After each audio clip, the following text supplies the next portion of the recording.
Daga na kita problema ni, wa may kwarta, unsa lang ni.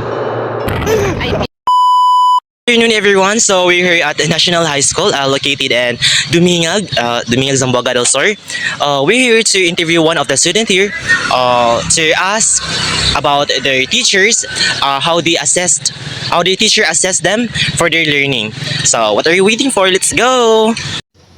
Amin nga po, sir, sir, sir na lang ito. Ay, kasi pa, Gandia. Pila edad? 15. Usay grade. Kuan, currently grade 10. Grade 10. So pag moving up ka ro, yan senior na ba? Okay. Narami pang utana bahin lang sa sa like sa assessment learning, sa assessment sa gihatag sa yung teacher na rag kagets ra mong guro ka no. Kay murag bright mo good ka. Char.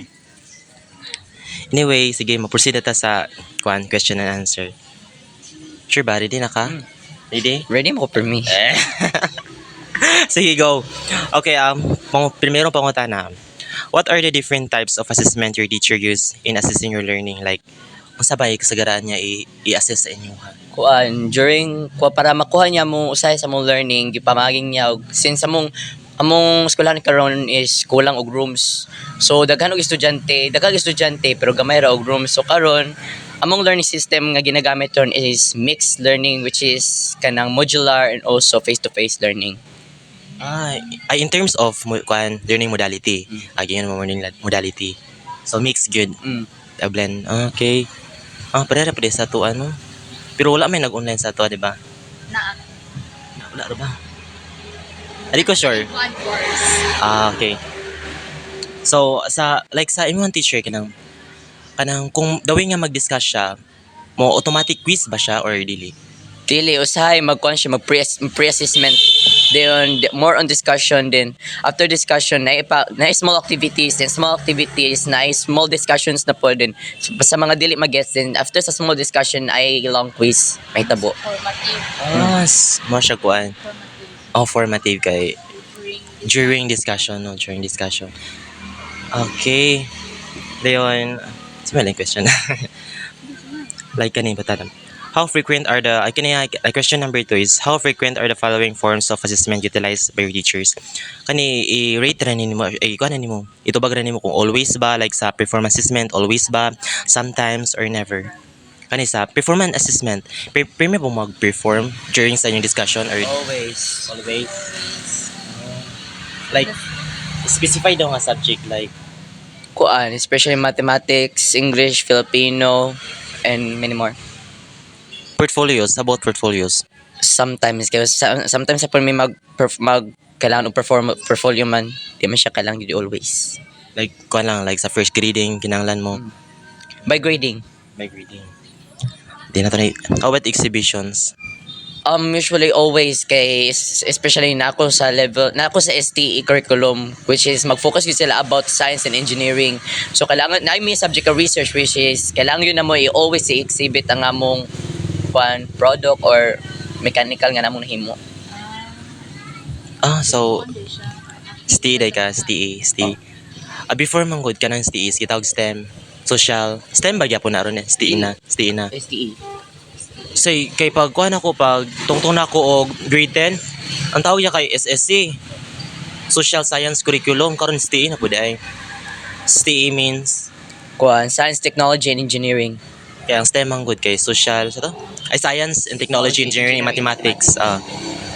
I was STEM before manggod sa during sa akong high school. STEM ko pero unfortunately wala ko ning uyon. Sa mga to ning kuan yung ko ning transfer yung kuan regular. Okay.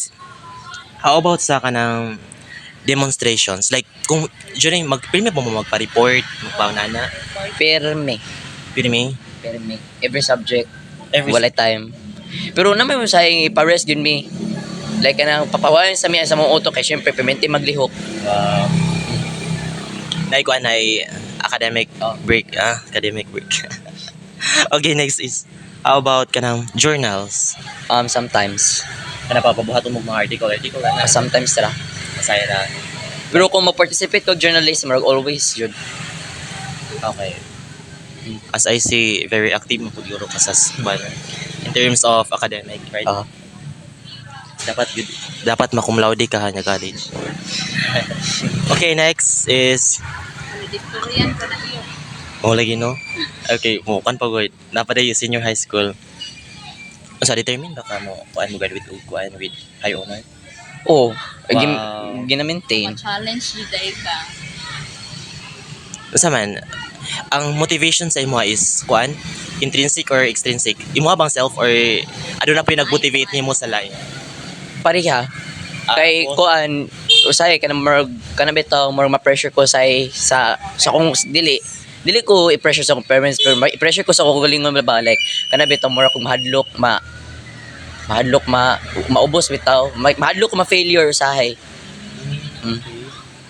Sa about sa teacher ninyo, kada ang teacher ba niyo is mosabot ba sayo sa hay kanang Oh, very kuan na gayo mo, Oh. stress na kayo mo? for me usay dili kanang kung ang lesson na mo sa anang adlaw is very simple lang din mas dali ra gyud na mo masabtan dili sa kay may klase yan ipapahawayon may para napo may energy sa next subject. Wow. Okay. Kita lagi youths kay bitaw. How about sa kanang projects? Kuan kana bitong sa grading system na amin dyan na kanang performance task di man dyan na siya mawala. So kanang performance task belong na diya ang projects which is 40% of grading system. So kung permitin mo pass of projects and the different performance tasks mo dako kana siya effect sa mong grado mo nang murag always or sometimes naranan duha depende sa subject. Nasuko ka. Relax lang. Nagkuan ko. Okay. Okay. During ba sa okay, katulad na itong pautanan. During assessment, do you usually work in group or pairs or alone? Do you prefer to work alone or in group? Usually Kung magpa-activity yung teachers, saman by group or by pairs or kuan? Alone. Kung ang mo may sa magpa-grouping ay magkuanog activity groupings yun na di yun na mawala sa groupings pero kung ako ang papilyo mas prefer na ko nga by pera or ako ra gyud isa kay kung daghan magud mo daghan ang magsalig then kung by pair pod mo mas makita gani mo imong kauban na kini siya murag nagsalig or kanang nitabang gyud og himo sa activity then kung alone pod mas murag mas okay gyud ko ako ra gyud isa pod. Wow. Mas kaya na ko mahimo nga walay salig sa uban. I do agree with your statements, good, no? Sa kay hunahuna po ikaw lami good magkuan with individual na lang, no?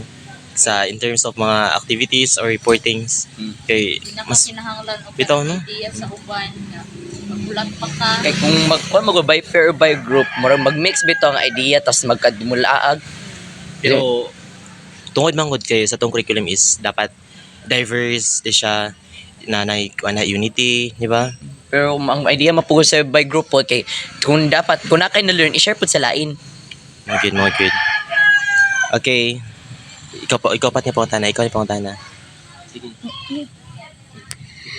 So the fourth question is, how often do you get the chance to evaluate or assess your own work? Unsa na siya like? Kanang palitan sa inyuhang activity ug kanang kasagaran ba tagaan mong chance nga maka-assess mo sa inyuhang own work? Oh, So tagaan. kanang mag-explain me. Pa-explain sa mo among own work. How often do you get the chance to evaluate or assess your classmates' work? Kana sa inyong mga classmate nga maka-kuan mo, maka-rate mo or maka-evaluate mo sa inyong classmate nga work. Aduna by times nga kanang like aduna yung mga group activities dayon kanang kamo ay kanang pitan kumana na mo kuan kumana mo perform sa inyo. Nabay times nga giparate mo sa inyong classmate kapot. I-rate me sa mo activity. O kana ba ang mga performance na ba? Rita, nag-perform imong classmate, dayon kamo may giparate sa kanang inyong teacher.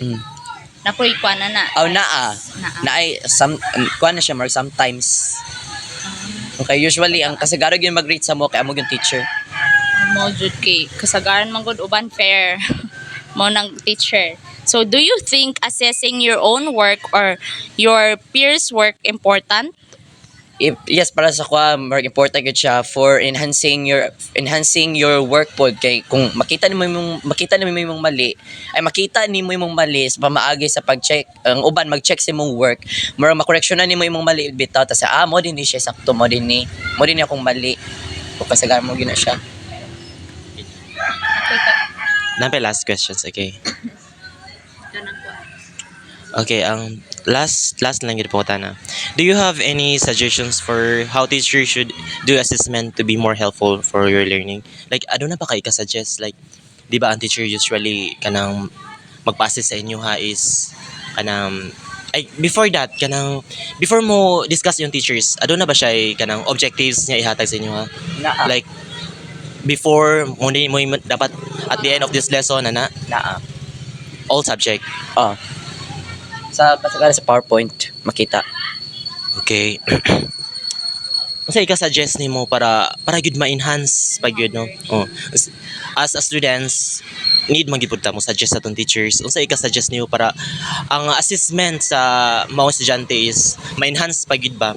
Unsa may ika-suggest? Well, kuan, ako isa ra gyud gabuta ko ka-suggest sa uban nga na mga subject like kanang namoy uban gyud nga estudyante nga dili pod kaya ang usabi to ka activity then aw maestra mapugos na lang bitaw kay wa sila mahimo kay kun dili nahimo wa sila grado. So kailangan ang estudyante po kailangan po gamay bitaw nga relax kay kung well kasabot man ko kay ang mga maestra kapuyo man jud na kay wala man jud sila adlaw nga dili mag-work sila mga paperworks. Pero need po ang mga estudyante ang magpahuway kay napubay sila family time nya katong free time nila mahimo na lang practice og mahimo na kami tong practice sa mga project like mga sayaw-sayaw, acting theater and the likes. Then more to ka-suggest nga unta hatagan nila time pod usahay ang mga estudyante nga makatuon or dahil time sa kagalingon pod na bitaw In short, dili i-pressure gayo. pressure og maayo. Sige namo ko ubang maestra po yung nga inaan na pero di gyud malikayan pod Sama high standard. o kalalahi pod ba yaw ka-teacher ng mga maestra. So mo tayo may ka-suggest, no? Okay. Niya dili i-pressure. No. Okay, o ka lang tayo magpangutan tayo sa lain po na ano pa may kuan ka na magpangutan na bahin lang gid po sa imong kuan good. Karon ba sa imong pag-eskwela do you find it difficult ba kanang mag-study ka or sa lisod ba yung subject sa inyong kuan karon mga subject karon lisod ba? Dili ko lisudan sa subject. Ang lisudan nako is kana bitong mag-focus kog tun kay wasay ma-distract dali ra jud kay ko ma-distract. Then sa mo tag ma-distract ko sa puton jud ko. Then mo nang kailangan dili ko lisudan magtuon pero kinig magtuon jud ko kana bitong sa alingusog bitong palibot di ko ka focus. Kailangan bitaw ko kanang lugar bitong nga kana bitong peaceful. Diyon mahinog music ana. Mar maka-focus jud ko ana. Okay. Do you prefer kuan gyud ay alone, no? Sa introvert ka? Dili pod. Sa man day. Kuan ganano ko kana bitong ako ray isa kana bitong mag-study. Kana wala alingusog pero daghan man kog parkada. Sa kuan pa siya sa first year pa na to nga topic, left brain or right brain ba ito ba? Remember ka? Okay, salamat kay sa pagtubag. Sa pangalan gani? Kent. Single. Joke. Bitaw, thank you kayo Ken Lawrence. During our interview in National High School, located in Dominguez, we interviewed one of the students there. His name is Kent Lorraine Kanja. He's a great student. We just asked him about some assessment trend or some assessment or how the teacher assess them. So according to him, the way of their assessment is like a formative, like during the discussion there's a follow-up questions. After the follow-up questions there is a quiz. After the quiz they go back into discussion and then quiz, discussion and a quiz, and it's just like a modern way of assessment, no? And it's kind of good that that's all I can say about their assessment trend or their assessment. Good day, everyone. So I am Fave Anlumonton from BPED 2. So all I can say on our interview that the teacher is using a very effective assessment. Like for example, they are giving enough time on the student and enough time to rest. For the student, we have our different kinds of techniques and ways on how we can cope up to our learning activities. And that's all. Thank you. My reflection about assessment learning as a future educator someday, for me, is very effective because it helps students learn. When students are able to see how they are doing in class. That's why I allowed myself to identify my strengths, weaknesses, and areas for improvement. It has provided valuable insight that will guide my future learning strategies and to help to achieve my goals. So, reflection about assessment learning, if it's effective or not. So, assessment learning is important because it is the process of evaluating and analyzing the effectiveness of various assessment method or the impact of assessment on student knowledge retention, their assessment practice, and make necessary adjustments of enhanced learning effectiveness. Okay, so actually, about their assessment learning of their student. So, for me, it is effective. It is because, as I observed, the interview that happened yesterday. So, we'll know that he is a smart student. It is because of their assessment learning, and also he act like an college level. Then they answering our questions literally. So thank you, Ken, for your kind and participation of our interviewed activity. So God bless. So here's my insight about the video. I can say that your assessment learning is effective, although there were lack of classrooms, but we still managed to do online face-to-face class learning. But if you're about to compare them with our current situations, we have similarities in common since we don't have enough classrooms and we also use online face-to-face class learning. But it is not a hindrance in our education. With or without classrooms, we still can manage to learn. Not just because we are forced, but it is our intrinsic motivation to learn in order to expand our knowledge and experiences. I can see that there were also more discussions, and after their discussions, they have their pre-assessment and they were tasked to do or make some activities.